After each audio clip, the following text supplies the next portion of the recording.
देखिए एक बात समझिए, ये हवा क्यों हो रहा है?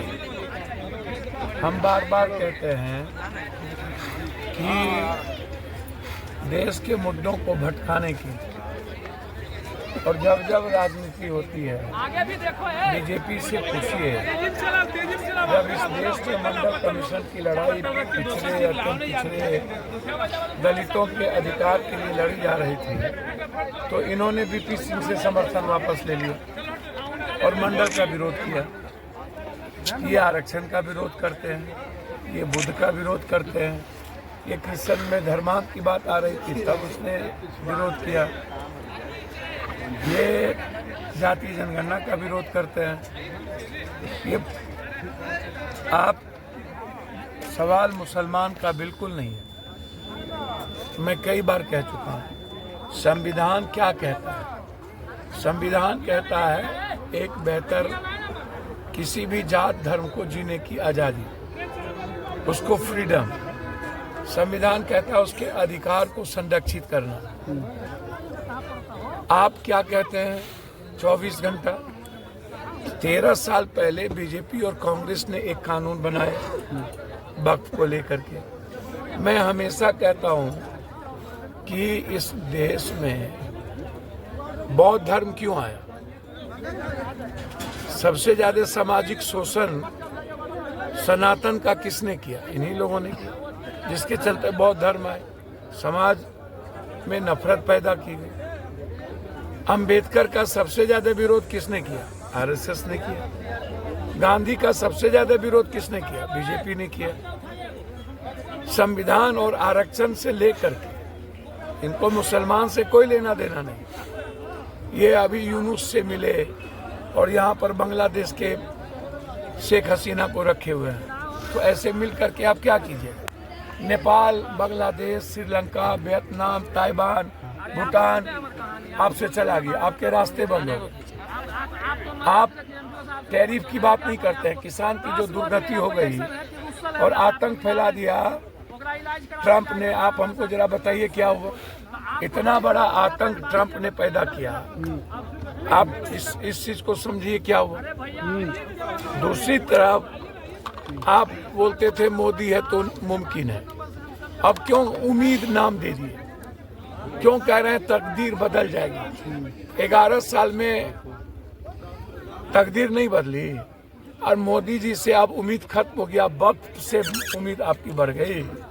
और जब कांग्रेस और आप दोनों मिलकर कानून बनाए थे तो 11 साल के बाद आपको जब सभी तरह के गाली दे दिए, सब तरह के, बटोगे तो कटोगे, तो पहले तो आपने समाज में दलित अत्यंत पिछड़ा को बांटा, पहले आपने आरक्षण खत्म की, अब आपने देखा कि कोई मुद्दा नहीं बचा और 4000 चीन ने कब्जा कर ली, डॉलर खत्म हो गया, रुपया खत्म हो गया, शेयर मार्केट खत्म हो गई, तेल महंगा हम कर नहीं पाए, चरगुना बढ़ गया, ऊर्जा आप बढ़ा दिए, खाद बढ़ गई, पूजा का थाली बढ़ गया, पूजा की सामग्री का दाम बढ़ गया। तो इनको लगा कि हम तो गए। नोटबंदी के समय में भी इनको लोगों ने कहा कि मुसलमान बैंक में पैसा जमा नहीं करता क्योंकि वो सूद नहीं खाता है। नोटबंदी कर दीजिए, मुसलमान का पैसा गायब हो जाएगा। हुआ क्या? 140 हिंदू मर गए, मुसलमान तो एक को नहीं मरा, सिख तो एक को नहीं मरा, ईसाई तो एक भी नहीं मरा। तो आप पहले सिख को भी आपने आतंकवादी कह दिया, खालिस्तानी कह दिया। तो आप ईसाई से लड़े, बौद्ध धर्म से लड़े, आपके गुरु गोलवलकर ने आप सबको गालियां दी, आप माफी मांगे, आप मुस्लिम लीग के साथ सरकार बनाए, आप महबूबा के साथ, अलगाववाद के साथ सरकार बनाए। आप नहीं बना दे होते मुस्लिम लीग के साथ, महबूबा के साथ, तब ना। और उसके बाद जब से आए आप, जब आप नहीं हरा पाए अत्यंत पिछड़ा और दलित के इशूज को, तब आपने शुरू कर दिया कटोगे तो बटोगे। अब कहते हो हम पसमंदा मुसलमान के लिए कर रहे हैं, अत्यंत पिछड़ा मुसलमान के लिए कर रहे हैं। तो आप हमको एक बात बताइए, अभी जो कुंभ का मेला लगा उसमें इसने कहा कि एक भी मुसलमान दुकान नहीं लगा है। आप यह कहते हो कि शेख सैयद पठान खान दुकान नहीं लगाएगा और पिछड़ा और पसमंदा लगाएगा। आप लव जिहाद में आप कहते कि पसमंदा प्यार करेगा और शेख पठान नहीं करेगा। आपने तो ऐसा कहा नहीं। आप कहते हो कपड़ा से पहचानो, लुंगी टोपी। आप कभी कहते हो मशीन है बच्चा पैदा करने का, तो गाली तो आप लगातार दे रहे हो। कभी कहते हो कब्रिस्तान और शमशान, कभी कहते हो ईद बकरीद और होली दिवाली, कभी कहते हो पाकिस्तान जिन्ना। भैया आप किसी एक जाति, पहले हमला किए आप दलित ST SC के आरक्षण पर, आपने BP सिंह से समर्थन वापस ले लिया और मंडल कमंडल की लड़ाई में 13,000 पिछड़ा और दलित की मौत हुई। इस कंट्री में लोग मरे 13,000, हम तो इस सदन में उठाए। तो आप जरा हमको बताइए, आप कहते हैं कि आप लाउड स्पीकर, आप कहते हैं कि पसमंदा का लाउड स्पीकर बजेगा, दलित जो है मुसलमान में उसका लाउड स्पीकर बजेगा, और जो शेख पठान है नहीं बजेगा। सर बिहार में सर विधानसभा चुनाव आने वाला है सर, क्या कांग्रेस RJD में सब सही चल रहा है सर? अच्छा एक बात बताइए, हम प्रवक्ता हैं कांग्रेस के, RJD के नेता तो सर कांग्रेस हम में एक वर्कर हैं जी, और हम इतना जानते हैं, हाँ हमें जिन मुद्दों के लिए जनता चुनी है, जी, बिना जात धर्म बैकवर्ड फॉरवर्ड और हिंदू मियाँ के, जी, हम इन लोगों के तरह राजनीति नहीं करते। हमें चुना गया है बिहार के विकास के लिए। हम डेली बात करते हैं, जी। डेली हम खाद की बात करते हैं, डेली हम बीज की बात करते हैं। खाद सस्ते पर दो, क्या सब दोनों में सही है सर? हमारा सर ये दोनों के नेता से न पूछिएगा जी, आप भी तो सर कांग्रेस के नेता हो गए सर। नहीं, हम नेता तेता नहीं है कांग्रेस अच्छा सर, यहाँ सैकड़ों की संख्या में लोग काफी देर से आपका इंतजार कर रहे थे सर। भैया एक बात समझिए, प्रोफेसर साहब और बाढ़ से तो मेरा रिश्ता है, मुकामा से बाढ़ से तो बचपन से न हो, जी, घर घर न रिश्ता है। टाल के लिए हम लड़ते हैं, इस इलाके के विकास के लिए लड़ते हैं।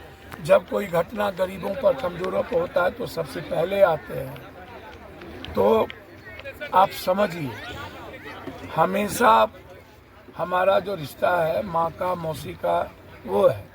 आज जो लोग हैं वो एक परिवार के लोग, हम लोग बिल्कुल परिवार हैं। हम पहले भी कह चुके हैं कि मेरे लिए कोई जाति, मैं इतिहास की बात करता हूँ, जाति की नहीं। हम जब आप गाली देते हैं किसी जाति धर्म को संविधान से अलग, तब हम बात करते हैं। ये किसको जमीन बेचेगा? जमीन बेच के कौन सा मुसलमान को ये तरक्की करेगा जब उसके आप EMU को खत्म कर दिए, उसको आप मदरसा को कहते हैं आतंकवादी पैदा होता है वहाँ। तो हमेशा तो कोरोना आया तो कह दिए मुसलमाने के चलते आया, जमात को गाली दे दिए, बाद में आप माफी मांग लिए। क्या हुआ नोटबंदी, क्या हुआ पुलवामा? सर आप हमेशा एक सर बयान आपका वायरल हो रहा है सर संसद भवन का, जहाँ पे आप जो है जमींदारों के प्रति जो आपत्तिजनक बयान दे रहे थे सर, उसमें हम बयान दिए कि इतिहास कह रहा है। हाँ। इतिहास ने कहा, वो हमारे सब हम लोग रिश्तेदार हैं जी सर, कृष्ण के वंशज है जी, हम तो किसी जाति का नाम नहीं ले लिए। नहीं हमने कहा राजा महाराजा, जी, हमको लोगों ने कहा ये भी जमींदार है। भैया यदि हमने गलती किया होगा तो हम भी जमींदार हैं। जमींदार तो हम तो अंग्रेज से लड़े थे, सब अंग्रेज को मारे थे, तब हम कामत पे मधेपुरा गए थे। हमने कहा जितना राजा महाराजा इस देश में बना जी, तो इतिहास कहता है कि मुगल की हमने मुखबरी की, हमने अंग्रेज की मुखबरी की। बीजेपी से पूछे ना नाथूराम गोडसे कौन है, महात्मा गांधी को किसने हत्या की? बीजेपी से पूछे ना कि बाबा साहब अम्बेडकर को सबसे ज्यादा गाली किसने दी?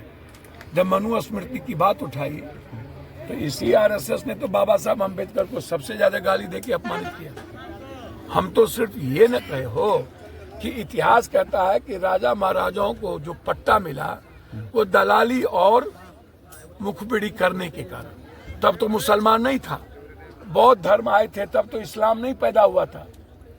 तब कौन मुसलमान था, तब कौन इस्लाम था?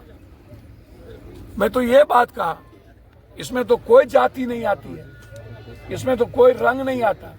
हम तो हमेशा कहते हैं कि जादव हो, राजपूत हो, जाट हो, गुज्जर हो, एक ही खानदान का, आप लोग पढ़ते क्यों नहीं है? मोट वंश के बाद ही लोग अलग हुए, आप क्यों नहीं पढ़ते हैं? कृष्ण की बहन की शादी किससे हुई? अर्जुन की बहन की शादी किससे हुई? कृष्ण से। आप ये भी देखिए, अभी उठाइए, महाराजा शिवाजी की मां कौन थी? जादव। और पिता कौन था? एक बहुत बीच का, एक अत्यंत पिछड़ा, बहुत छोटी जाति के लोग, जिसको बाद में कुर्मी का। इतिहास क्यों नहीं पढ़ते? तो हमारा कोई जाति से तो मतलब नहीं है। मेरा मतलब था कि आज ना आप मुसलमान या उसको गाली देते हैं सियासत करने, मुद्दों को भटकाने, टैरिफ को भटकाने, लेकिन आप तो कोई कुकर्म नहीं बकते। द्वयम दर्जा मिल जाए, ये कैसे संविधान से को कैसे आप दरकिनार कीजिएगा? तो पप्पू यादव इसीलिए बोला, पप्पू यादव ने इतिहास को जो बोला, जो इतिहास में लिखा है उसको बोला। हम अपने मन से कोई बात नहीं कहें, ये बात इतिहास के संदर्भ में है, इसलिए अब हम ही को गाली देते हैं।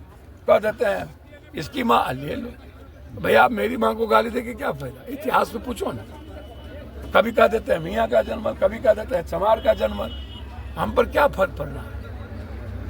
भैया ताकतवर आदमी कभी प्रतिक्रिया नहीं देता, जिसको गाली गलौज देना देते रहो पप्पू यादव, कोई फर्क नहीं पड़ता। यदि हमसे व्यक्तिगत किसी को कष्ट हुआ हो, हम क्षमा मांग लें। हमको कन्फ्रंटेशन नहीं करना, हमको इस देश के इतिहास के बारे में बोलना। अच्छा, क्या लग रहा है सर, जन स्वराज आगामी बिहार विधानसभा? अच्छा, एक बात बताइए, किसका नाम ले लीजिए? जिसके पास एक जात का वोट नहीं, वो नेता बनेगा बिहार में?